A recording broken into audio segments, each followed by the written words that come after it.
आपको इस्तेमाल न करना पड़े, क्योंकि आप ऐसे ही स्वस्थ हैं। अगर सारी बातें मैं ही बोल दूंगी तो हमारे सांसद जी क्या बोलेंगे? सही कह रही हूँ, नहीं कह रही हूँ? मेरा तो आप सबसे बोलना होता ही रहता है, रोज मिलती रहती हूँ। अभी सबसे बड़ी स्कीम जो हमारी निकली दिल्ली सरकार की, कौन कौन बहनें बसों में जाती हैं? पिंक कार्ड किस किस ने बनवाए हैं? तो वो किसकी देन है? माननीय मुख्यमंत्री जी की। आप कहोगे कि 12 साल की बात कर रही है मोदी जी की और गुणगान कर रही है रेखा जी के। तो वही देखो, मोदी जी की टीम के सांसद जी हमारे बैठे हुए हैं और मैं रेखा जी की टीम की हूँ। मुझे तो दोनों का नेतृत्व करना पड़ेगा, ठीक है ना जी? तो 12 साल आप सबके आशीर्वाद से बहुत बढ़िया रहे हैं। और ये 12 साल ऐसे नहीं कि आए और गए, उन्होंने पूरा देश बदलने का काम करा। हम कहीं भी जाते, छोटी सी बात करके बात खत्म करती हूँ, कहीं भी जाते थे हमारे देश के अंदर, बाहर के विदेशों में एक प्रचलन था भाई साहब, कहीं भी जाते थे किसी को नमस्कार करते थे, हाथ आगे करते थे। मगर जब से हमारे देश के माननीय प्रधानमंत्री जी आए हैं, हम नमस्कार कैसे करते हैं? हाथ जोड़ के अभिवादन करते हैं। तो हमारे देश के प्रधानमंत्री जी से हमारा नमस्कार का स्वरूप ही बदल गया है।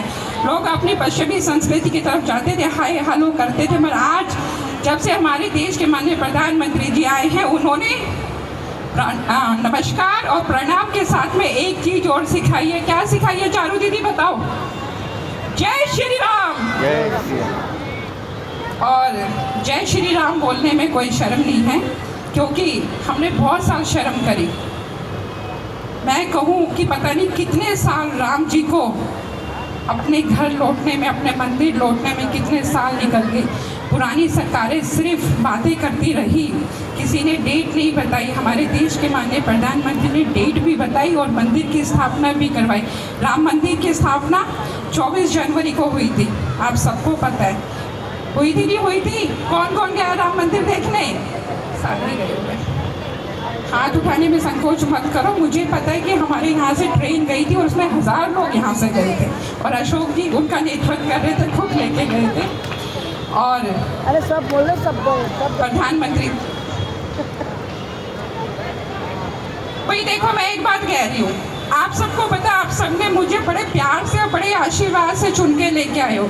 पर मेरी मजबूरी पता क्या हो जाती है, जब ये माइक मिलता है ना, एक तो मुझे बोलना नहीं आता और फिर बोलती तो नीचे से इशारे हो जाते हैं कि टाइम हो रहा है, सांसद जी को जाना, आप माइक दे दो। आप बताओ, आप मैं क्या करूँ? थोड़ी बहुत प्रैक्टिस करती हूँ बोलने की, वो ये लोग घड़ी दिखा के बुलवा देते हैं।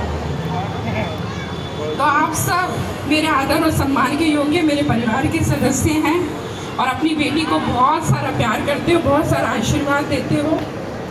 और आप सबके आशीर्वाद से 12 साल मोदी जी के बहुत बढ़िया निकले। और मैं कह रही हूँ कि सबसे लंबा जो टाइम पीरियड रहा है कार्यकाल जवाहरलाल नेहरू के बाद हमारे देश के प्रधानमंत्री जी का रहा है, और वो सब आपके आशीर्वाद से रहा है।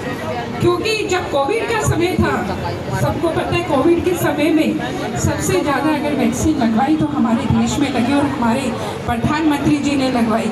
जो बाकी दिल्ली के मुखिया बन के घूमते थे, अपने के घरों में बैठ गए थे, उन्होंने कभी हमारे क्षेत्रवासियों की कभी सुध-बुध नहीं ली। सुध-बुध ली तो हमारे देश के माननीय प्रधानमंत्री जी ने ली, कोविड के समय हो चाहे राशन की हो, क्योंकि राशन उस टाइम पे बहुत लोग ऐसे थे कि घरों में राशन नहीं था, काम बंद हो गए थे, तो मोदी जी ने एक एक परिवार में, एक एक घर में खाने की किट पहुंचाई थी। तो वो एक समाज सेवा के साथ में एक सच्चे राष्ट्रभक्त भी है, मैं तो ये बात जानती हूँ। उनके आगे पीछे तो कुछ है नहीं, हमें सारे